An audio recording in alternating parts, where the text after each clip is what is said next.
there is what it's called Ihsan, and it's one of the greatest status of faith, and it is one of the elevated status in faith, and it is one of the greatest ones.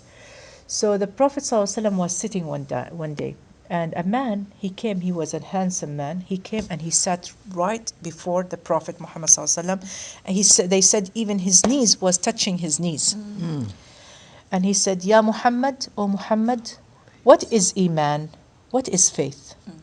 He said, Iman is to believe in Allah and the angels and the books and the prophets and the day of judgment and the divine decree or divine destiny. That's right. And then he said, Mal Islam? What is Islam? He said, Islam is to say the Shahada, Ashhadu an la ilaha illallah, Ashhadu anna Muhammadan Rasulullah, is to perform the prayers, is to do the zakah, to pay the zakah, is to fast Ramadan, and is to do Hajj, pilgrimage. Inshallah. And then he asked him, what is Ihsan?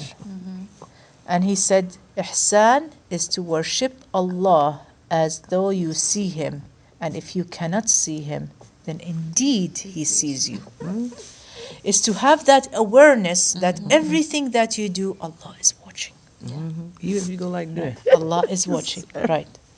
And so this is one of the higher status of faith. Once this man said that, he left. So the Prophet ﷺ, he asked the Sahaba and the companions, he said, do you know who is this man that he just came and asked you this, asked me this? They said, no, who is it, Ya Rasulullah? Who is he? He said, that's Jibreel. Oh, wow. The angel Gabriel. He came to teach you Islam. It's not because the angel knows it, but sometimes we ask questions to teach, right? So he asked those questions in front of all the Sahaba to teach them. And he just left. SubhanAllah, they had the pleasure to see the angel. Of course, the angel in the form of the human, because the angel can take forms. Right. He said, also one of the sisters, she's a scholar, she said, if you keep reminding your heart about Allah, there will come a time when your heart will remind you of Allah. First, you have to work for it, and later you will be addicted to it. And when you become used to for remembrance of Allah, then you will never find peace and comfort until you are in prostration before Allah. That's beautiful, isn't it? Yes. Yes. SubhanAllah.